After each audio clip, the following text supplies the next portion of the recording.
Hello বন্ধুরা, যেই সমস্ত মানুষ পা ভাঙানো হাত ভাঙানো ঠিক হয় না, এক সপ্তাহের মধ্যে ঠিক হয়ে যাবে, গ্যারান্টি দিয়ে বলছি।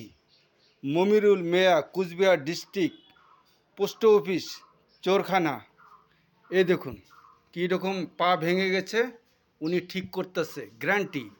এই আশেপাশে গ্রামে অনেক মানুষকে ঠিক করেছে, প্রায় ডজনও মানুষ হবে। আর আমাদের এইখানটে অনেকে বলে যে হিন্দু মুসলিমের কোনো ফ্যাক্ট নাই। হিন্দুদের বাড়িতে এই দেখুন মুসলিম এসে পা ভাঙানো ঠিক করতেছে। যদি ভালো লাগে তো ভিডিওটা সাবস্ক্রাইব করুন। নাম্বার হয়েছে 7063116025। যদি ভালো লাগে এই নম্বরে যোগাযোগ রাখুন।